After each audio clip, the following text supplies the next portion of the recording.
guys, it's time to give you an update on this canopy structure that I've built probably about going on 4 years now. In today's video, I want to show you the changes that I've made to this structure, things that I've added, and some different types of functions this structure serves. Now, if you want to find out how I built this main structure, I'll put a video in the link below. Now I'm going to turn the camera back around and show you guys the things I have done. Let's start with the main structure that I built about 3 to 4 years ago.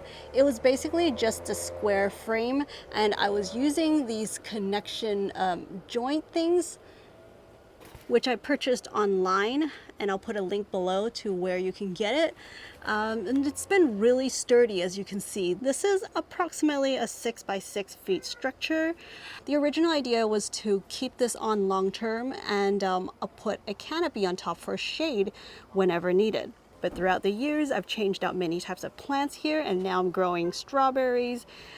So they actually need more sun. That means the shade cloth has to be removed. So because the structure is available now, I utilize this to grow things on like a trellis. I've done that with cucumbers and different types of leafy green vines. For those of you who have seen that other video and were concerned about this leg, like this part of the structure that couldn't go into the ground because I got pavers here. So instead I planted in this 15-gallon pot, and there is no concrete in there at all. This is strictly just potting soil so that I can have a lot of depth to grow plants. And right now you can see I got pepino melons smelling super delicious. As you can see, the connection like this is super strong and sturdy. But once you put it in, it's almost pretty permanent. You can still remove it, but because this whole conduit goes into this piece, it is actually quite difficult to remove because I got all 4 of them in. And this is a very tight space to be working with. And then years later, I found out that this company called MakerPipe, they make these super cool connectors that are really easy to use. They, as you can see there, they come in halves, and you just put them on, kind of like clamps it on, and then you screw it in to tighten it. And they make them for all kinds of builds, so you can really design things very specific to your need. That's when I started to add to this structure. What makes it really cool is that these are very easy to take down, and they're very strong as well.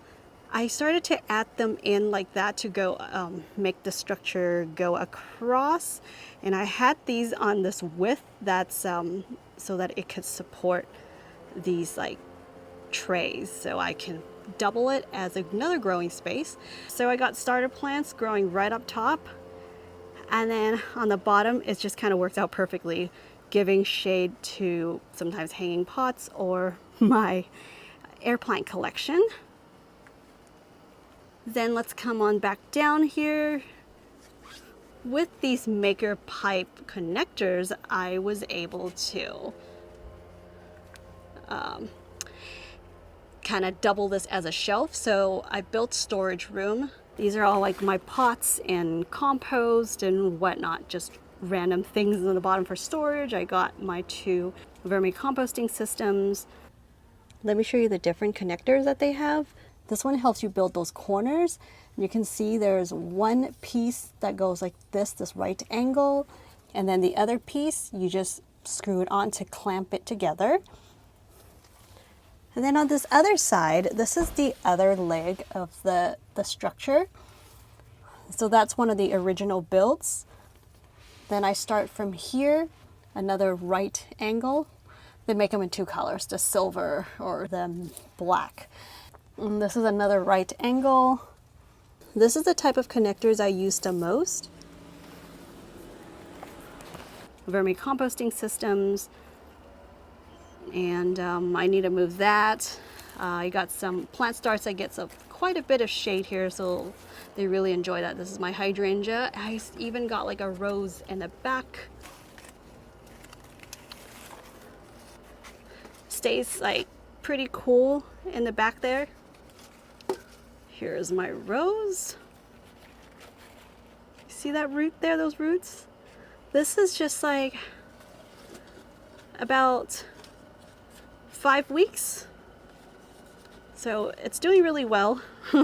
When I want to propagate something, I can stick it in the back there. So after putting everything in, and I wanted to have hanging pots here maybe, or some sort of a wall-mounted container. So that's when I started to run irrigation to run up there and across. And they can have like some misting features here for the plants. I even added this top part there so that my neighbor's ball won't fly over. I'm using this to build out, what do you call this, diagonal support. Let me show you how easy it is to put this together. This is the 45-degree structural pipe connector. It's the one I used earlier to build that diagonal support. I'm using the 3/4 of an inch conduit.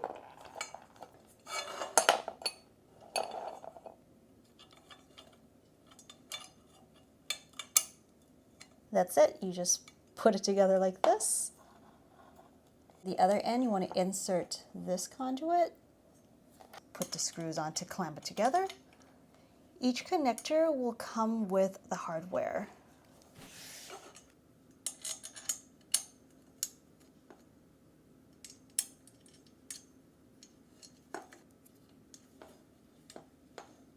Okay, now I just have to tighten this.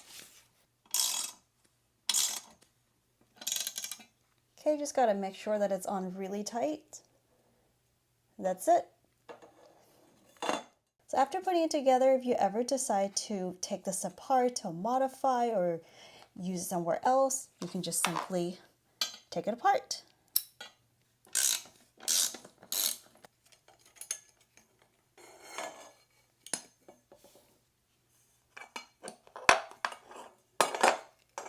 These bars has a good enough width that I can hang on it quite comfortably. So this is sort of my workout stretching area. It's really great for doing stretches, hanging on there to relieve some lower back tension. But take into account that I do weigh under 100 pounds. But yeah, these MakerPipe connectors have been such a game changer in the garden. This thing is so, weatherproof. It's gonna last for a very long time. Think about it as something you can do that's super customizable to anything you imagine you can build with that. Yeah, if you guys are interested in building something long term, I'll put a link below for to these connectors. Oh, and I almost forgot, when it rains, actually a storm or hurricane could be coming, and I actually found something. I don't know if you guys have seen my shorts on collecting rainwater, but yeah, this is where I catch the rain, is just setting it right on top of this canopy, because I just set it right on top of the structure and let it the rain drip down to collect in buckets. I am so glad I was prepared last night, because this morning I woke up to a tropical storm, which is very unusual in Southern California. In case you're wondering what that top piece is, I actually don't know. We found it on the streets and thought I could make really good use with it one day. Somehow it just clicked with me that I can use it to collect rain, because it's still faster than collecting it drop by drop using buckets. If you know what this basin sort of thing is, comment below. As for the structural part of the design, if I were to build this again, I would take into account that there is a slope that I'm building on, which means not all the legs are the same width. I should be cutting the legs for the lower side longer so that it would come out even. Yeah, I know it's not like the most efficient way. There's such a small amount of space. I have to think either sacrifice the space for a rain barrel. That means I grow less things, and we don't get that much rain here anyway. Also, the concern of collecting rain from the roof is debatable. I mean, some argue that it is a concern because of, depending on what kind of roof you have, might be leaching some sort of chemicals or something, and that you should have a professional to come look at your roof before you do that. But then at the same time, our rain would just come down the gutter anyway, and it's just going to go in the ground. If you're growing plants, they're going to get watered that way anyway.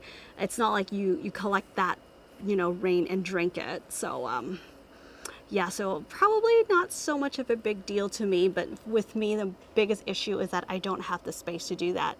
So catching it this way, just right up top there, is very clean, and it's just more, just works best for my space. So that's it, you guys. I hope you enjoyed this update. I'll see you right back here in the next one. Bye.